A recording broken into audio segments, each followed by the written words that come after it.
This week, an all-new Critiquing Comics. Adam and I look at a sweet memoir of 6th grade basketball and learning to cope when your best friend moves away. The book is Let's Go Coco by Coco Fox. Then, the first issue of a comic about becoming a digital god. Jason joins me to discuss Digital Bardos by King Klaus. First, I'd like to thank our patrons for helping to keep the show going. You can pitch in by pledging at least $2 a month at patreon.com/deconcomics. This is Tim. This is Adam. This is Jason. And this is Critiquing Comics.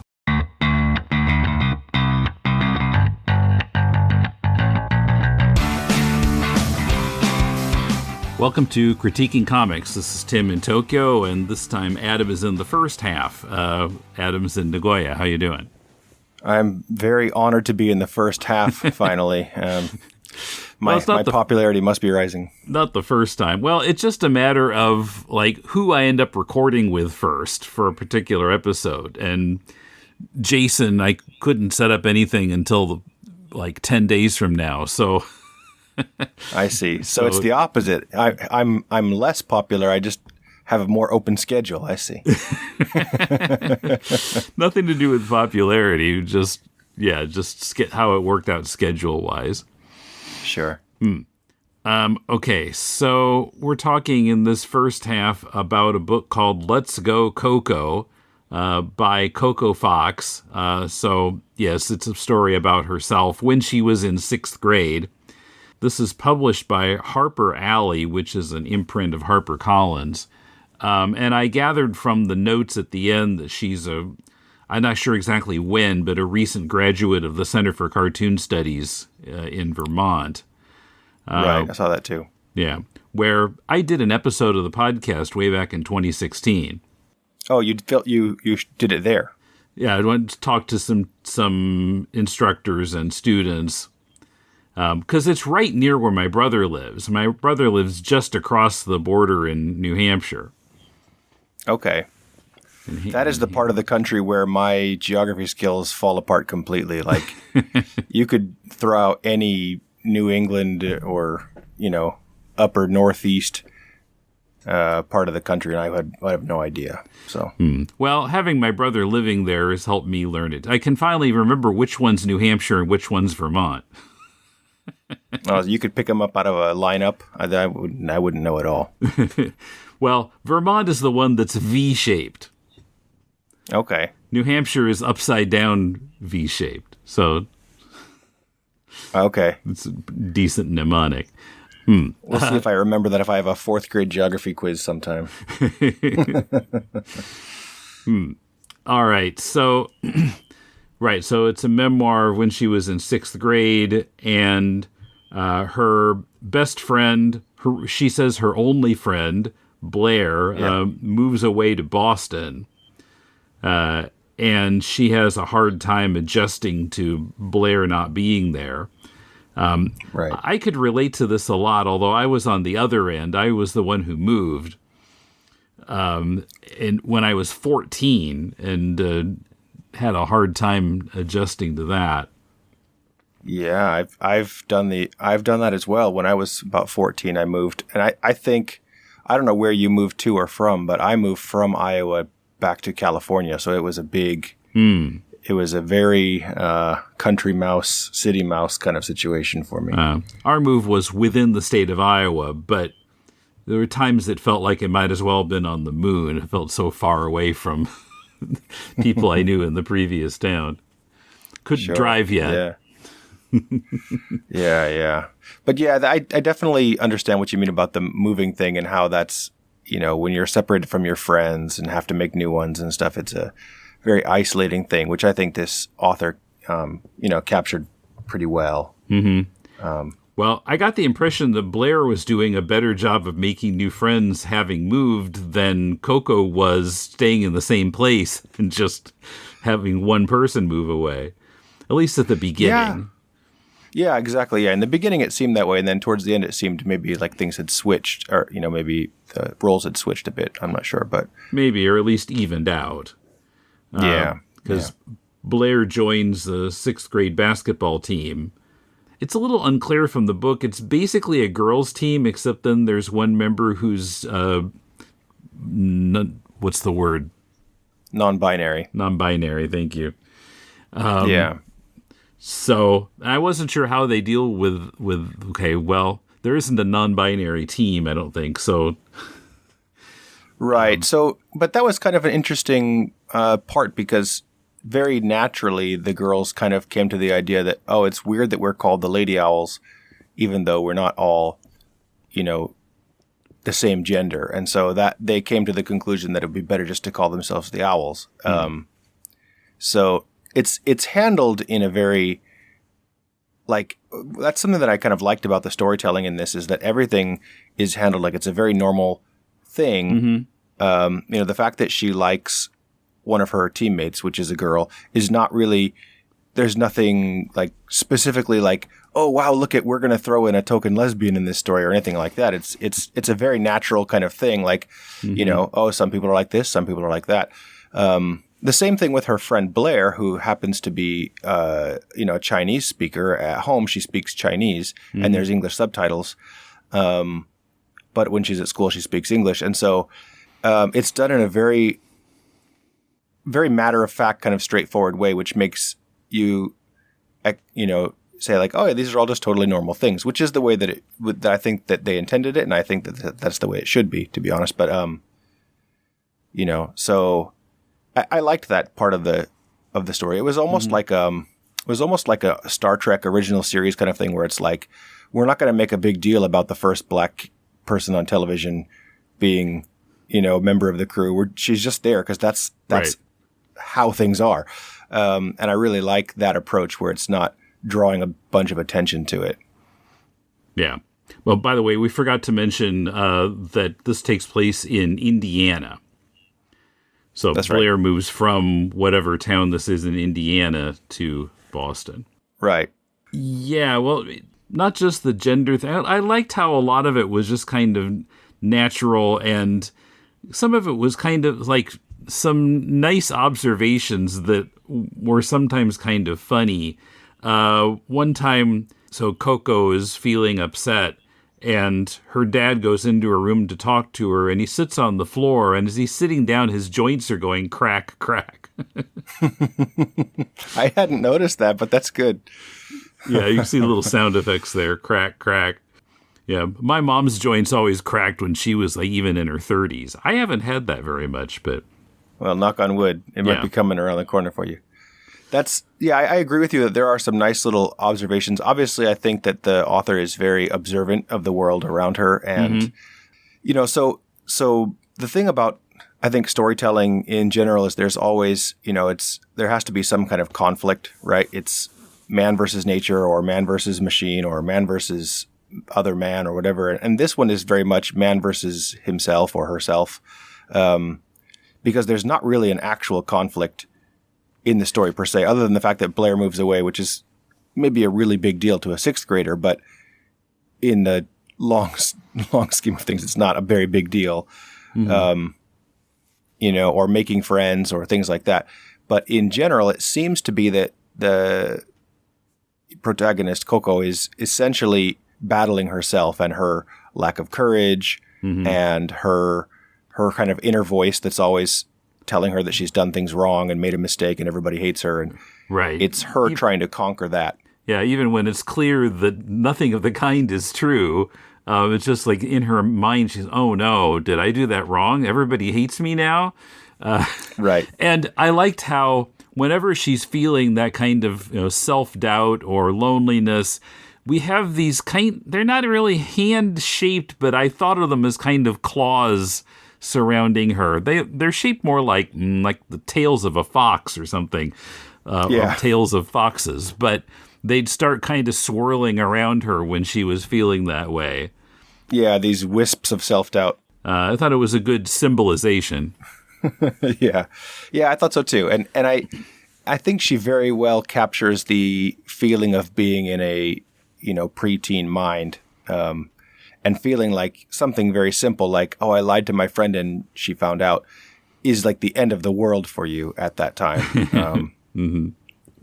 But and what's funny is, because I mentioned that you need conflict for a story, and it's not only that there isn't really an outer conflict, it's all inner, because the outer world is so supporting and comfortable, I think, in this story. Like, the mom and dad are super understanding, always supportive.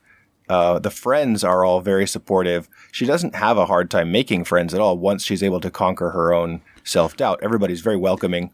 Should have been that easy for me. That's all I can say. Yeah. Well, that's exactly it, is that it's not... my experience in school was nothing like that, and I don't think a lot of people's are. It's a very warm, rosy portrait of junior high school, for sure, or yeah, well, and Coco is unusually good at expressing her feelings for an 11-year-old. There's a scene, where her mom, as she admits later, doesn't really know what to do when Coco is feeling sad or upset, and just kind of tries to talk her up, like, don't worry, don't think about that, it's fine, and Coco wants to vent, and her mom isn't letting her, and she gets angry at her mom. Then in that later scene, when she's talking to her mom, she says, "Sometimes I feel like you only want me around when I'm happy. I wish you loved me when I'm sad, too." Like, some adults can't express their feelings that well. Yeah, definitely. If only I have an 11-year-old right now, and if he could express himself in those terms, it would be a lot easier for us to figure out what's going on in his head. But, so I definitely think it is a very rosy glasses kind of look at that period of life, and I think probably intentionally so. This is definitely aimed at a younger audience than, well, definitely more than a couple of middle-aged guys like you and I, but right. It's because there are some points where, for example, where she explains the rules of the game Pig, and I thought, I don't know anybody who doesn't know how to play that game, so I can imagine there were some editor's notes where they said, hey, this is going to be aimed at, late elementary, early to late elementary school kids. So you need to kind of put a nice button on everything and make it very clear and easy to understand. So yeah, and she explains the rules of basketball too, which, I don't know, to me it felt like, well, yeah, maybe a sixth grader would do that, even though it's not really necessary. Mm-hmm. Yeah, when the other team has the ball, I'm on defense. Yeah, that's what I figured. Yeah, so I feel like the interesting thing is I feel like this is not only aimed at younger people, but it feels like almost like it's being told by a younger person. Yeah. Even though I know that the author is obviously, she says, I think the 2006 Owls, Yeah, this was apparently such 2006 that it happened.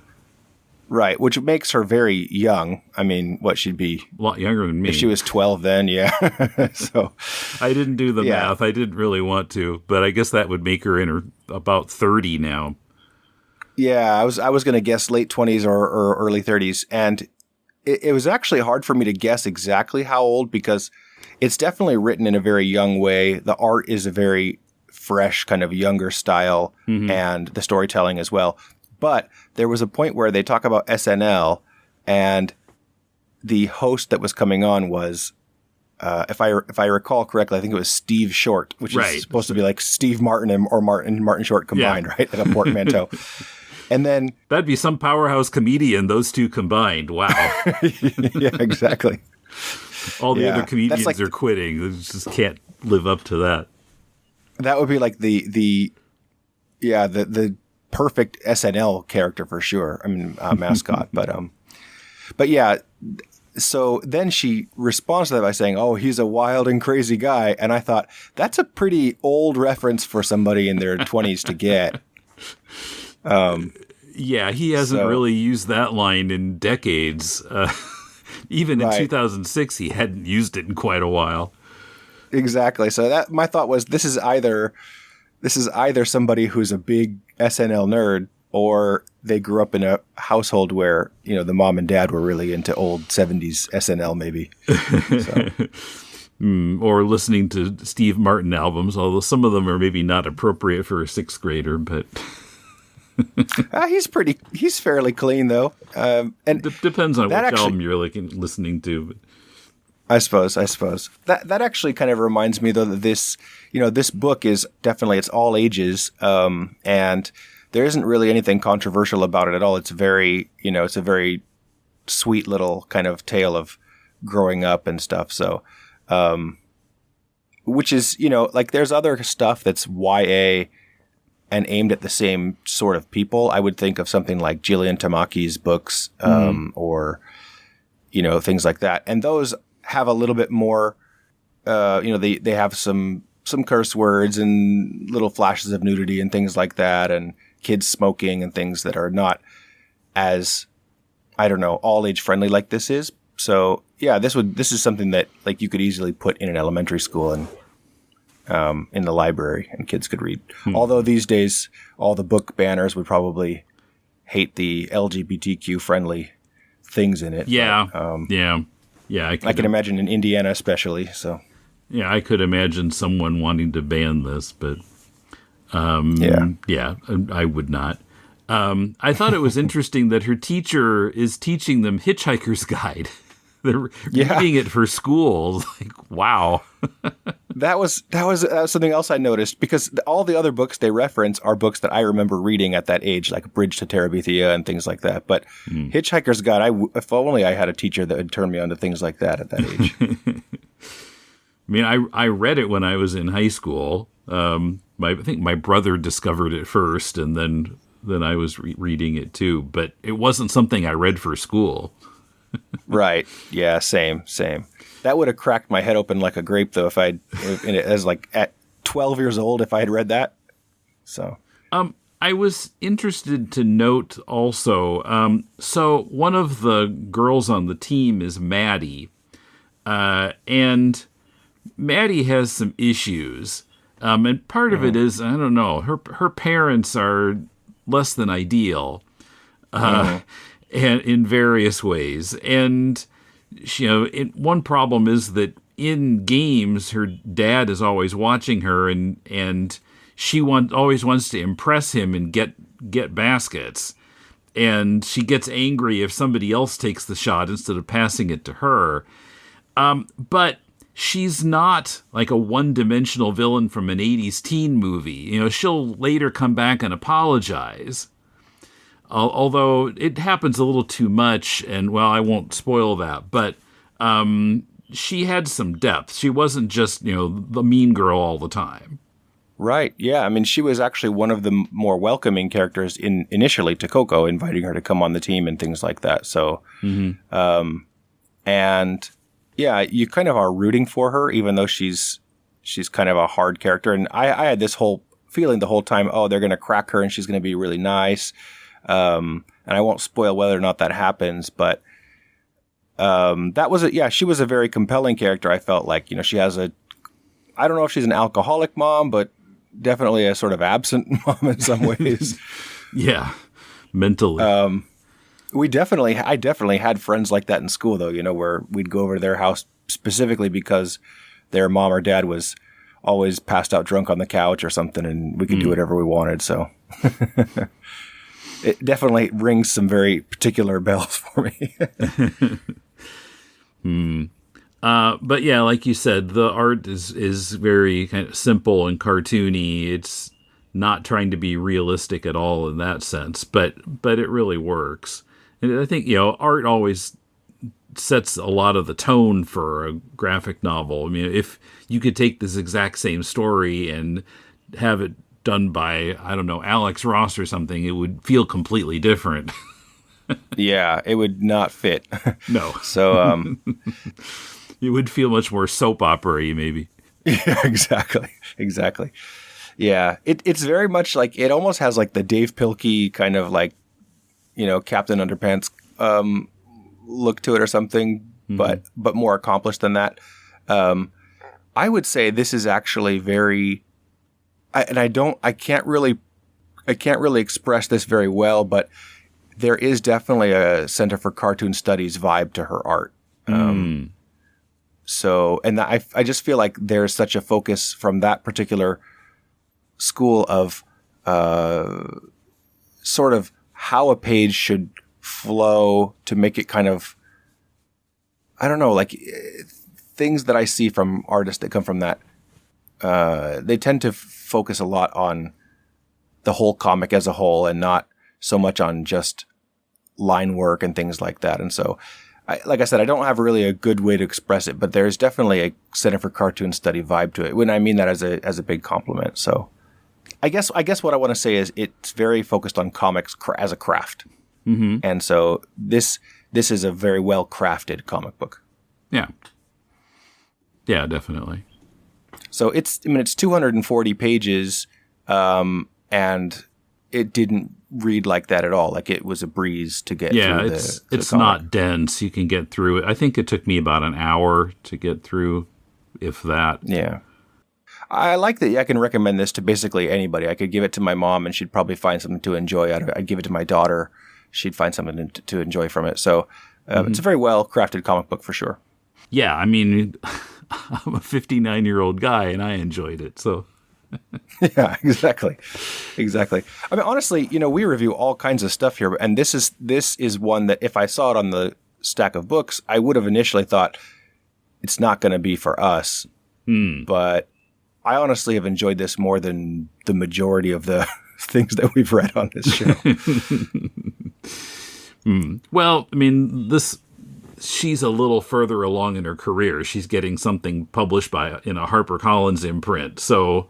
You'd assume the quality is a little higher than somebody who's self-publishing, say. Right, or a web comic or something like that, yeah. And she seems to be a very professional, like has a good sense for making a business out of this because she has an agent. Mm-hmm. She went through the Center for Cartoon Studies, polished up her craft, got an agent, got published in a major publishing house. So it's a very, I wish that I had that type of career at that age. Yeah, no kidding. In any field. So. Yeah, comics or whatever, sure. Yeah. So. Okay. But yeah, okay, she's already beaten us in life, I think. Right, exactly. Exactly. Now you're going to make me resent the book. This frickin' book, no. Yeah. But yeah, it's a good book. Everybody read it. Yep. I stand by that statement. Follow our link in the show notes to buy Let's Go Coco from Amazon and support this show at the same time. Coming up, Becoming the God of a Virtual World, Jason joins me to discuss Digital Bardos by King Klaus. By the way, don't forget we now have a voicemail. To leave us a message, click the Leave a Voicemail link on the sidebar at deconstructingcomics.com. Bat fans remember the scene. Robin over a tiger pit. Catwoman, you are not a nice person. But was Burt Ward dangled over real tigers? And I was about 10 feet over the tigers, and of course they could have actually jumped over my head if they wanted to. Or, as Batbook writer Joel Eisner suggested, were the tigers just an inserted clip from an old movie? The truth may surprise you.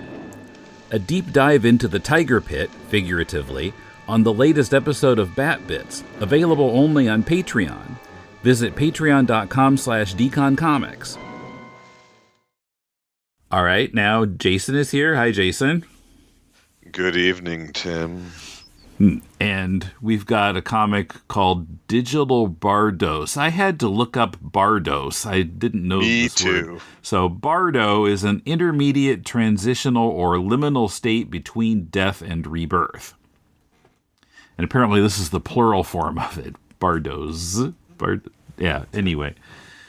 That's the name of the comic. It's by someone who goes by the name King Klaus, published by Mind Comics. I spell a stage name. You think that's a stage name, Tim? Yeah, most likely. Yeah, a pseudonym. I read this. This is the first issue of a series, which is being kickstarted as you listen to this. I'll put the link in the show notes. I had some trouble grasping just kind of what this comic is about and where it's going. But briefly, let me kind of set it up here. There's a guy named Darren, and he's somehow transformed himself into a digital god with 6 arms. He's dressed like a guru or a cult leader. It's the present day, but he's really into 1960s hippie culture, psychedelics, Volkswagen buses, that kind of thing. He's living in the all space, which he says is the world's largest virtually simulated universe. So I was like, now how can a universe be in a world? Isn't it usually the other way around? But anyway, and this is the first part of his origin story in this issue. Well, there's actually the almighty Darren. Right. Is narrating it. He is a king atop a temple in this universe, and as any good story starts, we see his like day-to-day activity, which involves him doing a lot of trademarked activities, like orgies, meditating on acid, the Galactic Mind, Dimension X Wrestling, Death Race, All-Seeing Bullseye, Sneaker X, Samurai Sushi, Primal Hunting, Almighty Hour. It's very much almost like a critique of, .com culture. Mm-hmm. In a way. And also, I have to say, the main character reminds me so much of Tommy Chong. Okay. With like a little bit of the dude from Lebowski, but also like early. And when we see him as his human Darren or normal Darren, he very much looks like Tommy Chong. So yeah, we are meeting him in this digital paradise, and I have to say, like, I really like the concept because it's been done so many times, and every person does it a little bit differently. So this idea that we're all going to be uploaded into like this digital paradise was done in Westworld. It was done in Black Mirror. I even did it in my graphic novel Ghostband, but I did it from the opposite side of what it was like on Earth to have people being sucked up into this digital paradise. King Klaus does it from the inside of the world, of the inside of the paradise, which I think hasn't been done because it's so hard to represent that. So I do have to say there's a great visual style to this book right off the bat. Like the art, the colors, all of it is very late 60s, early 70s trippy comic book. I think Jim Starlin would have made a book like this had he had a tablet in the 70s. Yeah, it's a good looking book. The art is really nice. Maybe it's because it's the point of view you were talking about, the being inside that digital paradise, that I was having a little trouble. And okay, what is this exactly? What's the point of the story? And I was a little okay, and I felt like it was holding back a little too much for the first issue. Like, give me a little bit more of a hook here. That I wasn't quite getting pulled into it to the extent I wanted to. To answer your first question, there is a essay in the back, and the book is very clearly an examination of the transhumanist vision. What that means, I really couldn't tell you. I've read the book twice, and it was gorgeous. It's got great dialogue. But to your point, it's gorgeous. There's a lot of ideas in the book. There's not a lot of story in the book. No. Right? We're introduced the two visions of Darren, and that's kind of it. Yeah, that's right. Yeah, it's ideas and not story, really. A lot of ideas. But the art is gorgeous, and I can say that I'm not tired of reading stories like this. This is not a story that I would probably seek out, but I found it very charming and fresh. It just started going when it ended. And this is 24 pages, so I'm assuming this is going to be a graphic novel. So this is really like, it's hard to critique 1/4 of a graphic novel. But if this was an issue on the shelf, I would have liked more of a call to action at the end, more of an idea on page 24, the end of your first act. I really don't know what conflicts he's facing or what decision he's making. And sometimes it's refreshing to have a comic that takes its time and sort of plods along. But if I had picked this off the shelf, I would have said, wow, this is gorgeous. It's really charming. But I don't know where it's going. I have no idea where it's going. I would probably, if I was funding this as a Kickstarter, which is live now, I would be excited to see how the conflicts escalate in part 2, mostly because this writer is very, very smart and has a lot of great ideas. And I will take this over another fucking zombie book any day of the week. So to the point, like it's gorgeously illustrated. And I want to thank the person who sent us this PDF because there are many double page spreads in this book, and it was sent to us as double page spreads. So they understood how the story is going to be experienced by a viewer or a reader. I have one ding on this book. It is gorgeous. The lettering is well done. It is of a high professional caliber, this book. There are still some lettering problems. Some of the wording has uppercase I's in the middle of words. So it has the I with the brackets on it. Yeah, the serifs. Mm-hmm. Yeah, on page 8 of 17. Hark, it calls to me like a bird. The I in like and bird are both capitalized. I implore you, King Klaus, if you have not gone to print yet, correct that. I think you still have time, King Klaus. Also, because this is critiquing comics, I have to say it needs a proofreader. I found a number of misspellings, the most egregious of which was the spelling of innumerable, which wouldn't even be read that way, the way he spelled it.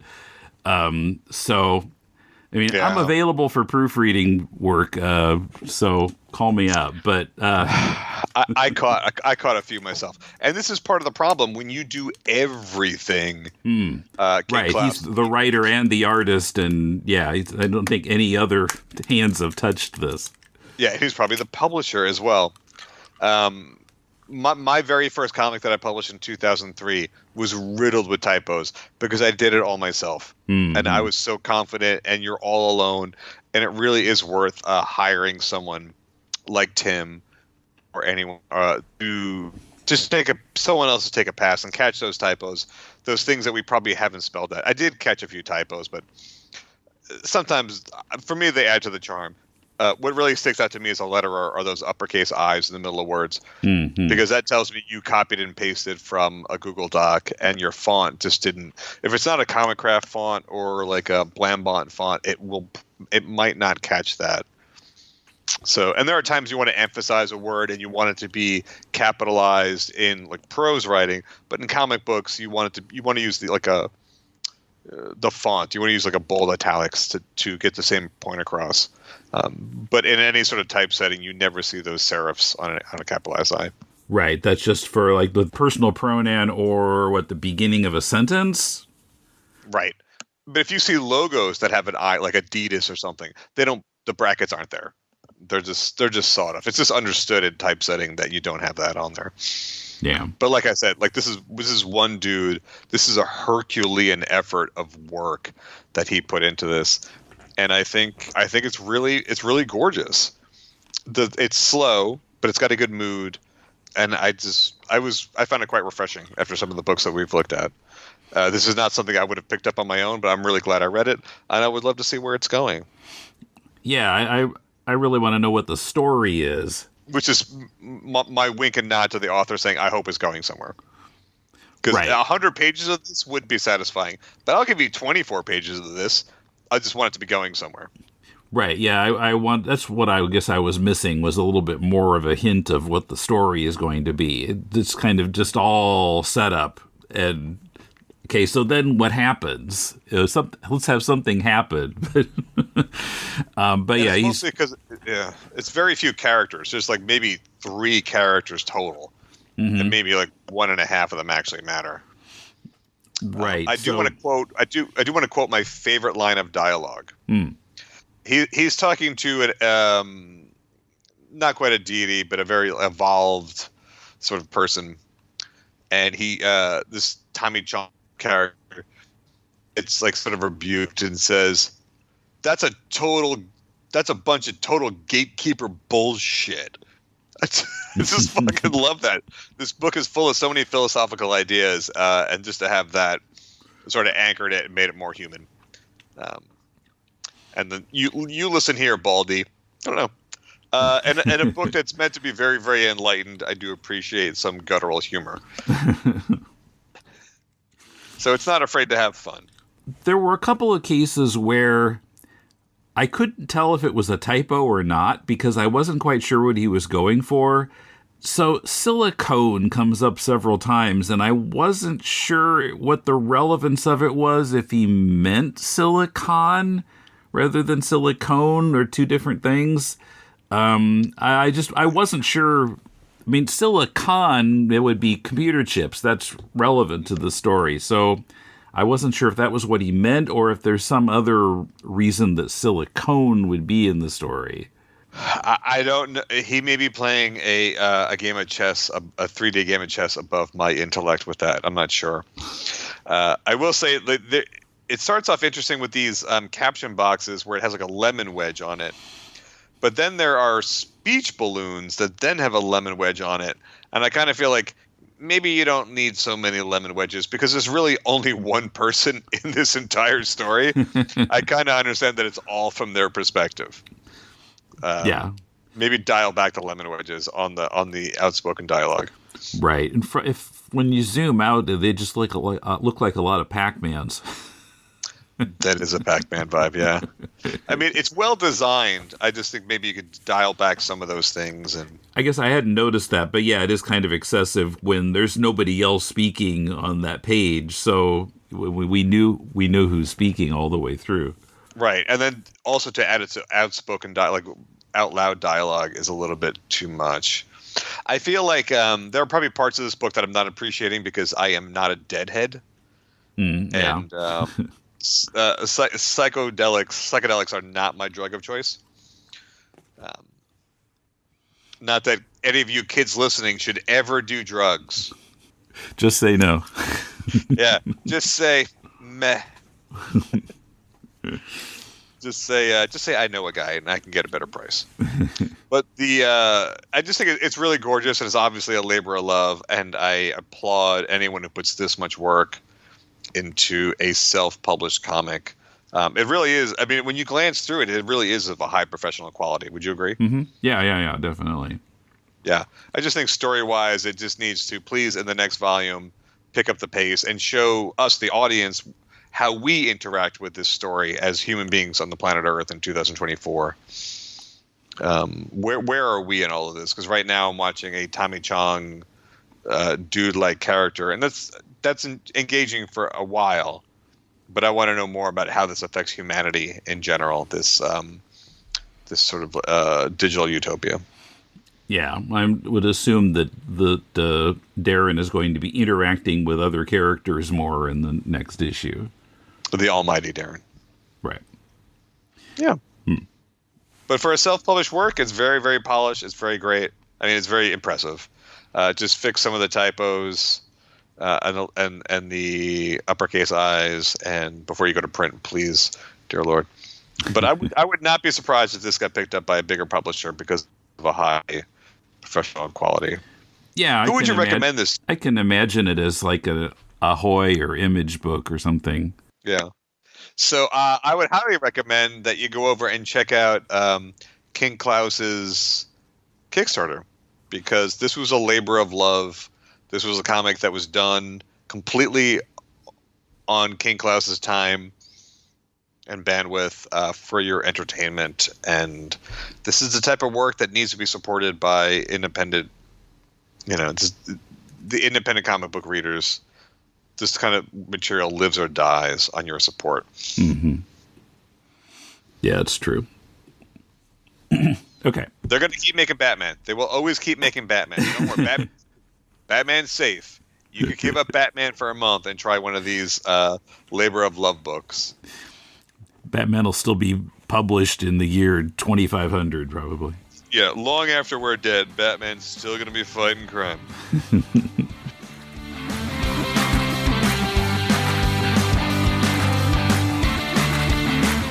The link to King Klaus's Kickstarter page for Digital Bardos #1 is in the show notes.